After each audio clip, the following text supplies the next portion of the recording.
Hi, it's Kathy Vick, Deeply Awake, and I'm going to be coming to you just for a little bit, and then I need to go.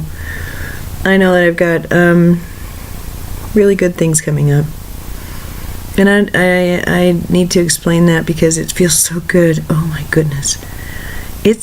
I feel like I did way at the beginning of all of this leg of it, in like early 2012, even like by June forward of 2011, there was a vitality, a strength, a new, vibrant sort of feeling that it couldn't be denied. The only thing that was really inappropriate was to pretend it wasn't there. And it's back. And it has been coming through more and more, but it's really been a hard time of moving through the old and finishing up. And I'm here today, this morning, thinking, when is it going to end? When is the release going to end? But it's not about just walking around crying and feeling bad. I'm moved because I'm learning things, putting things together again. Maybe that's what I really want to talk about. All I can do is just demonstrate the work, and what people think and feel about it is their stuff. When I look at it, I think that what I'm seeing is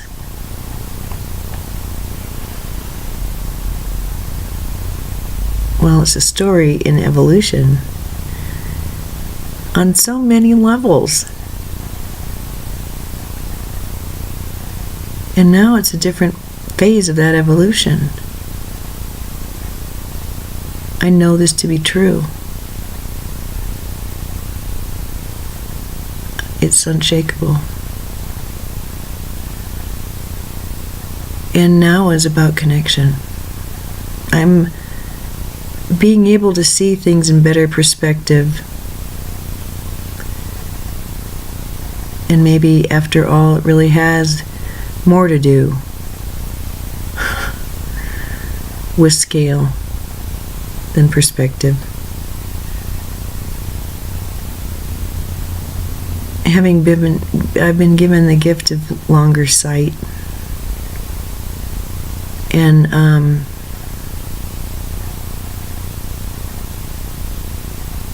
deeper perception, I think. For the first lifetime here, I walked a guru path. And I know that's not understood here in America very well. And it's perverted, the whole concept. But it's a pure path. And it has everything to do with wisdom and resonant frequency and honoring agreements that you made before entering. And a guru path is one which requires seeing oneself as student. It is a path of incompletion, of never-ending knowledge, of imperfection. It is acknowledging the perfection of another.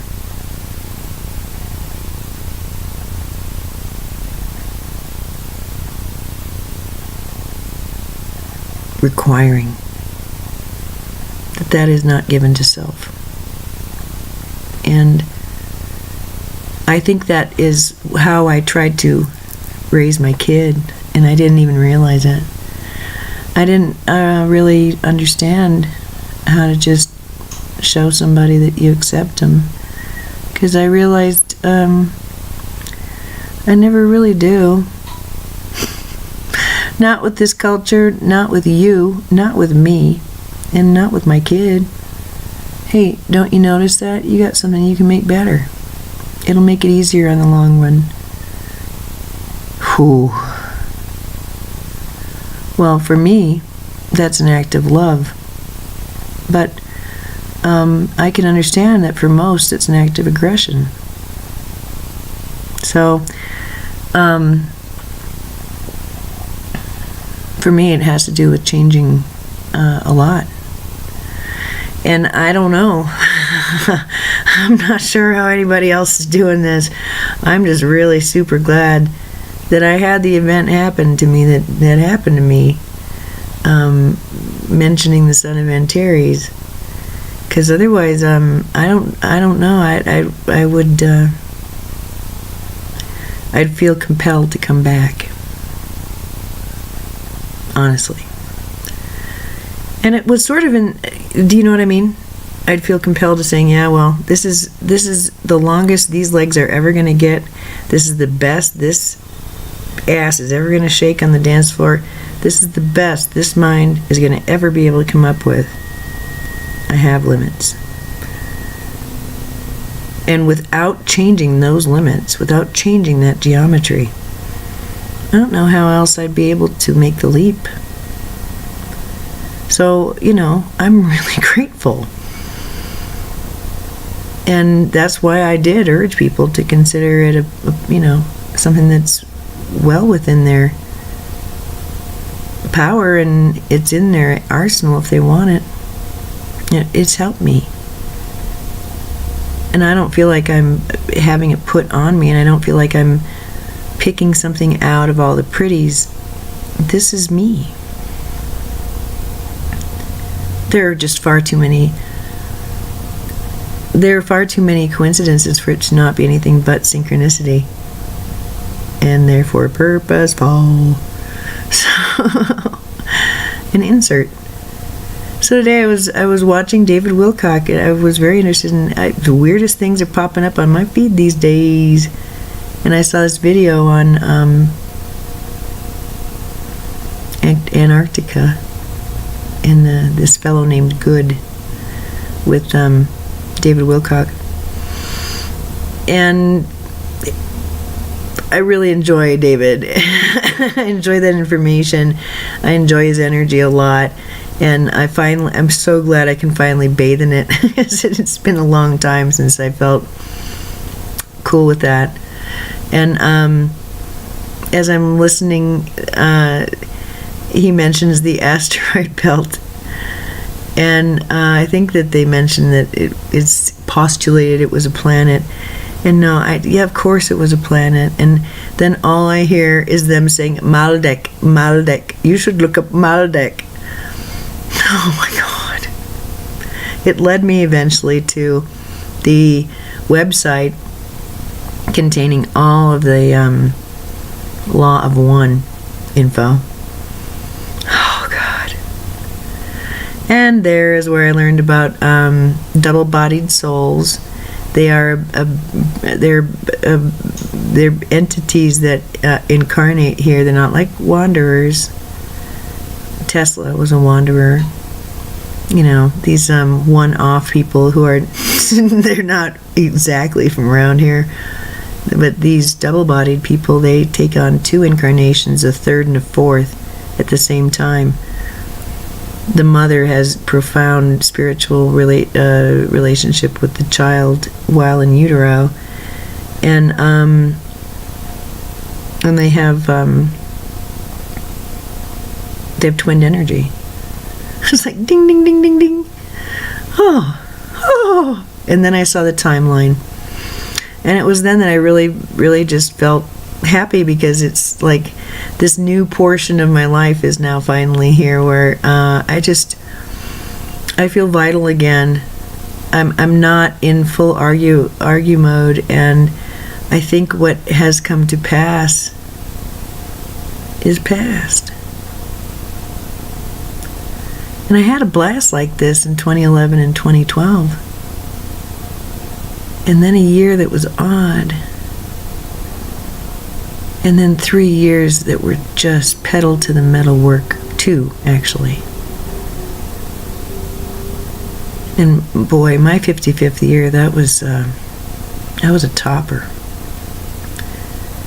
This year is it's just different. And I wanted to bring this to you. This change in orientation from a guru path to, I just keep seeing the Rider-Waite tarot deck, the Empress, just sitting there, yellow background, and just surrounded by fecundity and fertility and luxury and physical comfort, and it feels really good. I know it's time to review this new natal chart, but I wasn't ready quite yet. I kept wanting to, and I kept putting it off, I think because I would have just torn it apart and argued with it. And it's when I finally learn about this, it's in acceptance. It's in agreement. Prior to hearing the information, how every single person winds up being when they finally read their natal chart. So that's nice. I have many tasks I need to do today, but I'm going to start it off by going to my favorite restaurant and eating. They've got a really, really great California Benedict. Oh my God, so good. And they have coffee, and they have big, huge plastic, cool glasses full of pop that I can get without ice. And I can read there, and just, it's nice. I think partly it's just finally just letting the influence of a very, very powerful and influential lifetime begin to disperse a little bit. This morning thinking, really it's not appropriate to just talk about tossing this life I just led. I can't ever talk like that about my old lifetime ever again.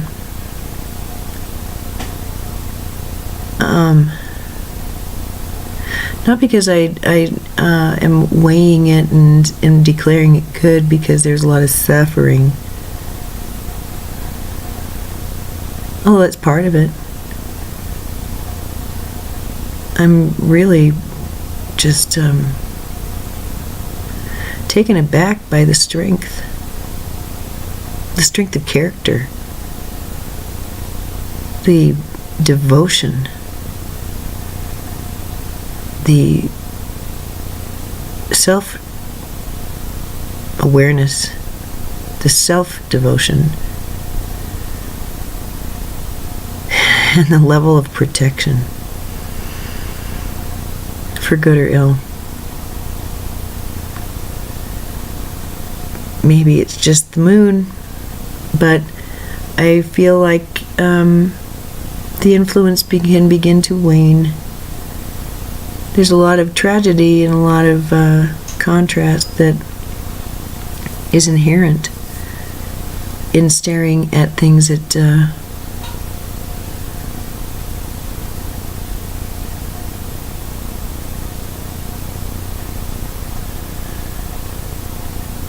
are your opposite. But thinking them you. And this has truly been a time of being surprised, because now the things that I expected would always remain opposite me are aligning with me. This requirement that there be separation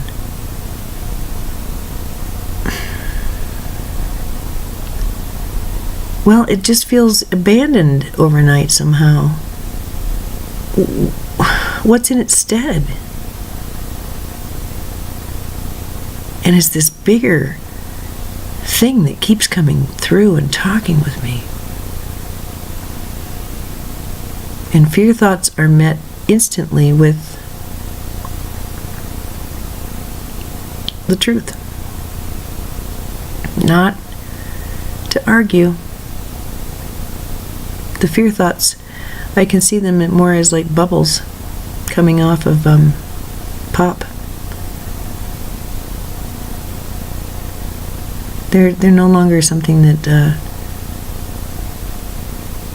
maybe they're just not so close. So I can't get hurt when they burst, but something's changed. Something has changed. I love Deeply Awake for that. When I was writing, I would say, something is different. This morning I understand something I did not before. And I moved mountains that way. And I was blended. I had two very strong influences working with me, and I can't help but think that these natal expressions are really just like coordinates on a map almost, pinpointing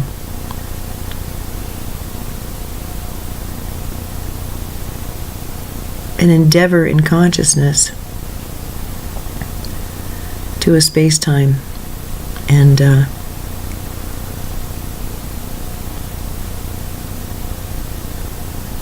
you can dive into any one of those coordinates and be taken away by the lushness of the emotional states and the meaning of the relationships and the depth of understanding or misunderstanding within the consciousness. But if I could see my own time here, the time of my tribe, over time, each lifetime a dot on a map, in time.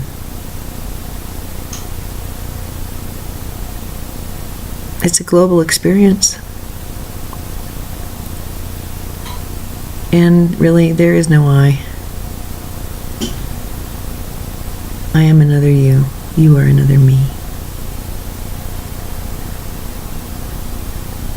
I have known that my job is to live this, embody it, prove it to myself, live it, enjoy its benefits.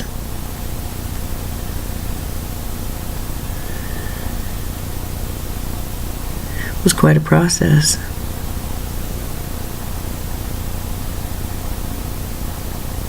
There may always be little stair-step realizations. There may always be tears when it comes to these stair-step realizations. I don't know. But I looked down at my body this morning. It's not the same body that I was inhabiting when I woke up. October 4th of 2010. Of 1990, of 1970.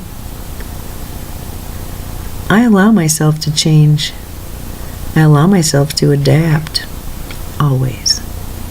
Because whether I'm in agreement with it or not, I will always adapt. I fully acknowledge that my life is protected and led and guided. I acknowledge that I have trouble with relationships in the physical. I don't have trouble with the relationships I have within. And I used to be really very self-hating about having difficulty in translating and connecting and giving and receiving love and finding meaning with others and all that.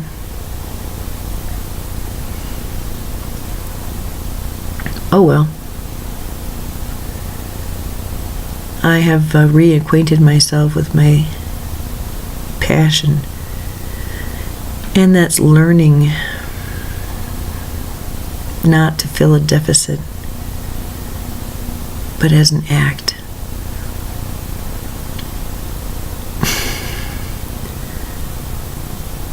Of affirmation,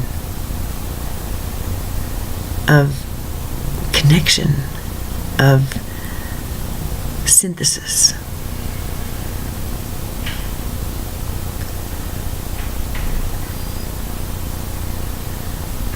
Yesterday afternoon, I had a long talk with Shiva. I have a wall hanging of him. I looked at the other entities who lined my walls. Pavarti and Buddha. It's Shiva I understand. It's Shiva I adore.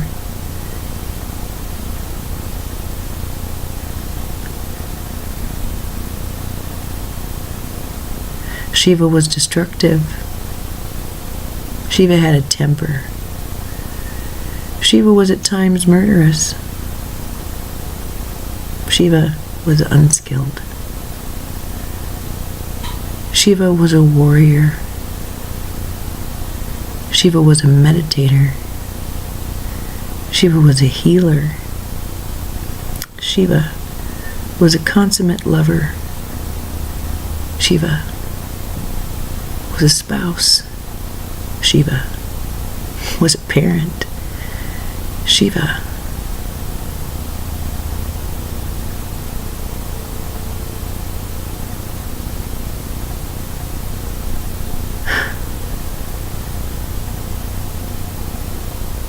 Shiva takes my breath away.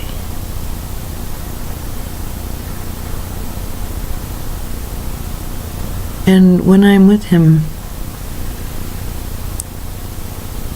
these simpler meetings and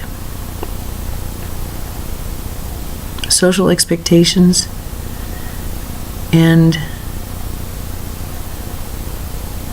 even life expectations, they mean nothing. But I want to close with this. I said something, or, well, it was channeled. They said, you know, living a life of self-empowerment is much different than living a life through Jesus Christ.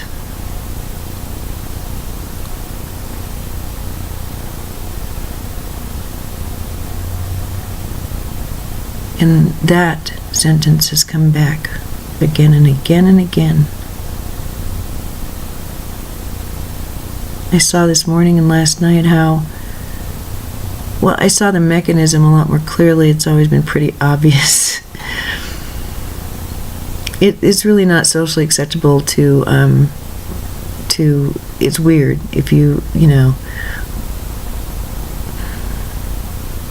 are a devotee of Jesus and you want to live through Jesus Christ. And yeah, there's a lot of people paying lip service to it, but there are very few who are consummate devotees. But the way that it's done is the way that he explained to me, the way that causes a lot of pain here. It's not running as a column of light straight up and down, connecting to the cosmos into a circle. But it's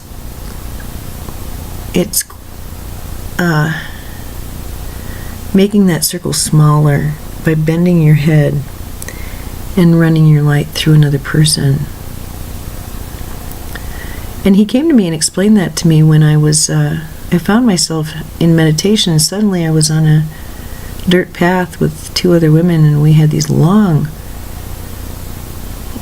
casks, clay casks. They were very light, but they should have been heavy looking at them, but they aren't.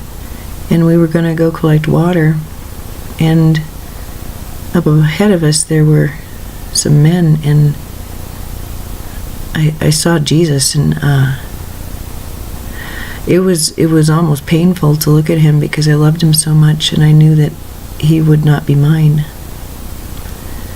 And in meditation, I didn't know what to do with that pain. All I wanted to do was be next to him, moment to moment, ministering to him in any way I could, because I loved him so much. And he explained that I said, "Please take this pain away. I can't deal with it."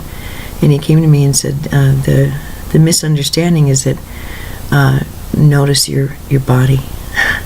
And there I was doing this, and I was running my energy through the idea of Jesus.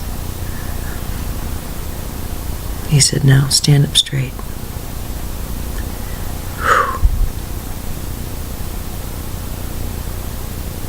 It's different.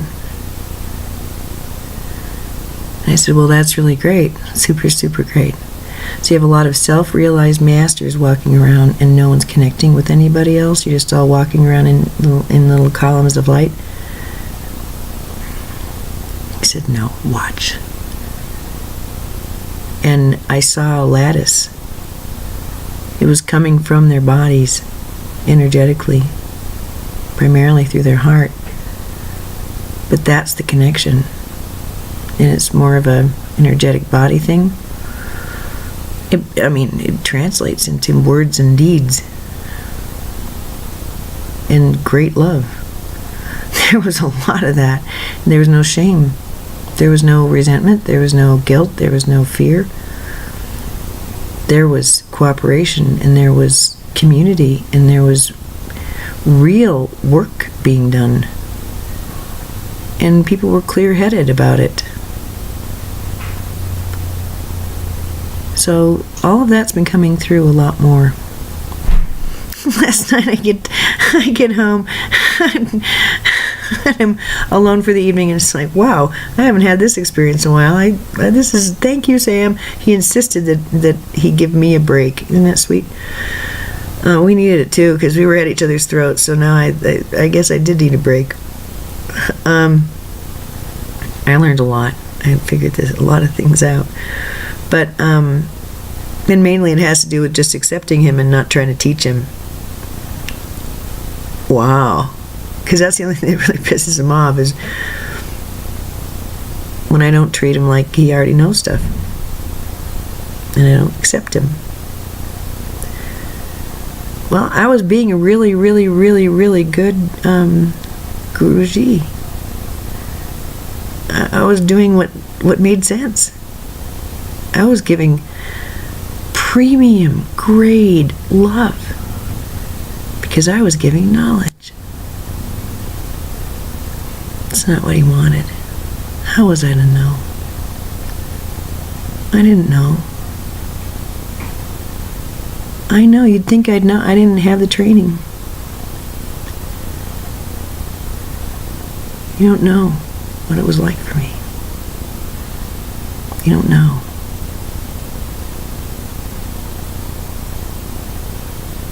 The deficits.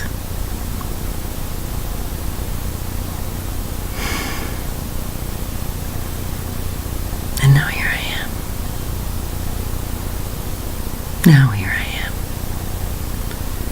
Oh, I'm hotter than the sun right now. Oh, God.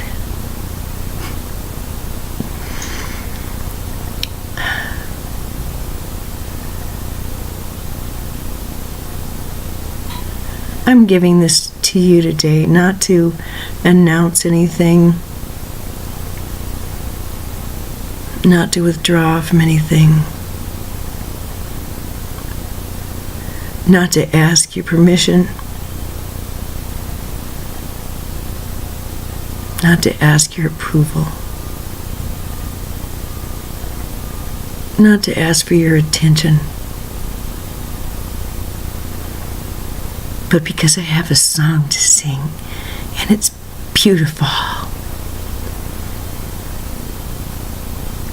And it's the song of ascension. It's the song of self-empowerment. It's the song of self-knowledge. It's our song of evolution.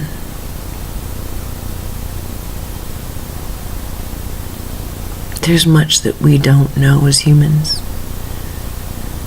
There's much that we've hidden from ourselves.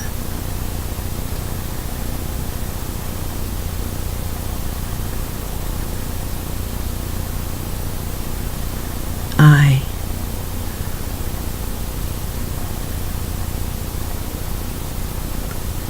walk the remainder of this walk with everyone. But I no longer seek solace from those who can't give it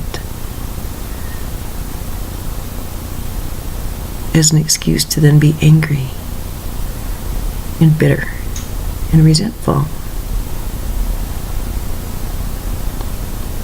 I didn't feel whole or complete or full. I needed you. I needed help.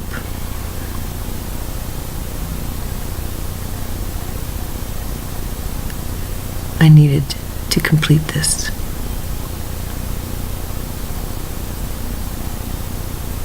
I admit that my life is atypical, fully entangled, and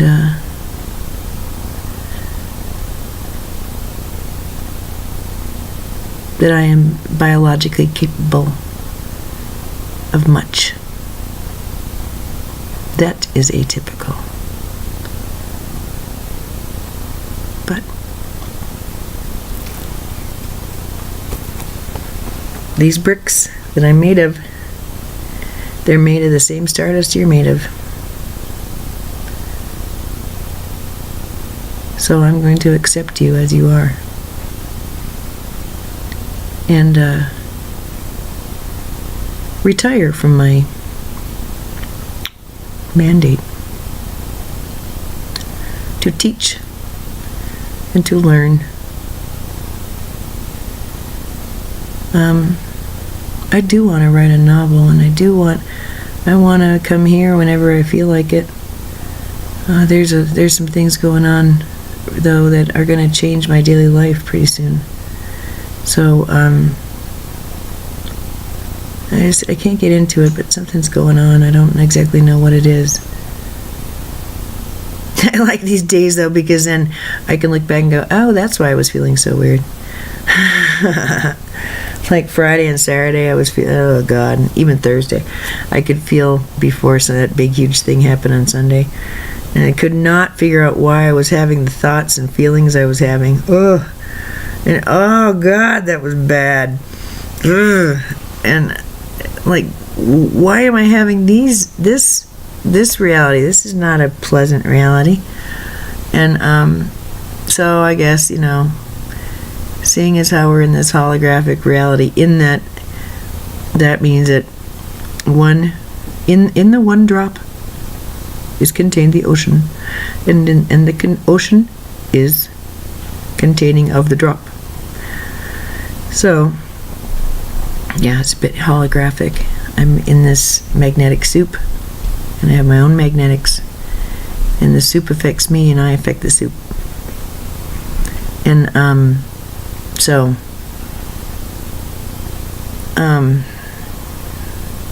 given that and given the, I figured out with fractal reality. Well, what's more fractal than astrology? Doy. So it's so fun when these things get, that makes a lot of sense. So I feel a little bit different about coming here. I'm not here to drop a knowledge bomb on you. I'm more like just, I don't know. Once again, I feel like I woke up and there's this bauble in my hand. It's so pretty and it's got all these different facets, and I keep moving it and it keeps looking different. And I just want to keep describing it. And I haven't felt this way in 5 years. I feel so good. And some of these human things can just fade. I'm so relieved. I'm so relieved. It feels really good. I really got it. I was down in it. Oh boy. I was down in it. But I don't want to be down in it, at least not for now. And if I ever get down in it again, at least I'll have this tape to watch. I'm not going to get hung up on the politics anymore. It just, something's happened in my perspective. It doesn't speak to me anymore. I don't have to warn anybody. It's long past time. And I'd rather just be the one who sings about the new light than cries out about the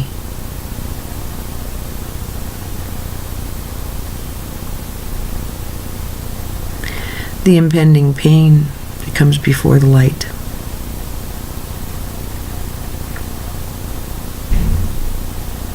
I'm not foreshadowing for your benefit so that you'll be ready for whatever, but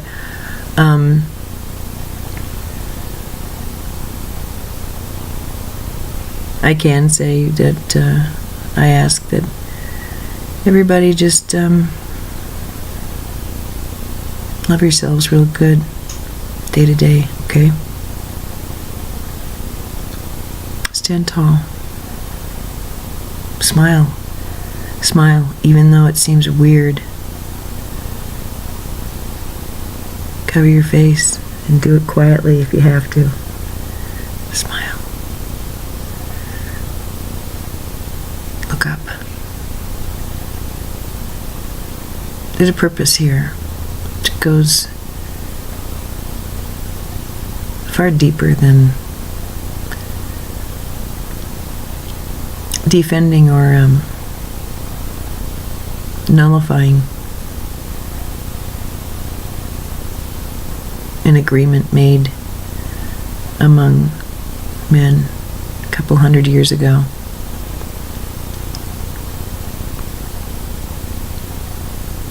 That's a glamour. I don't want to think that small anymore.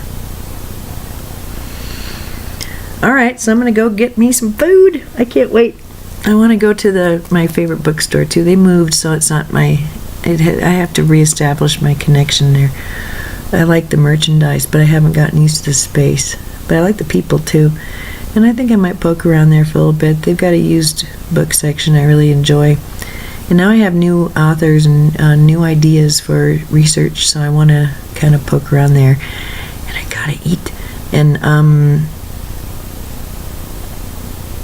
I have to make phone calls later on today. And I'm looking forward to all of it. So, I guess I just wanted to pop in and let you know that yeah, there's a change, and I'm ready. It feels really good to be here. And I wanted to give it away. All right, thanks, bye. Oh, I'll say it.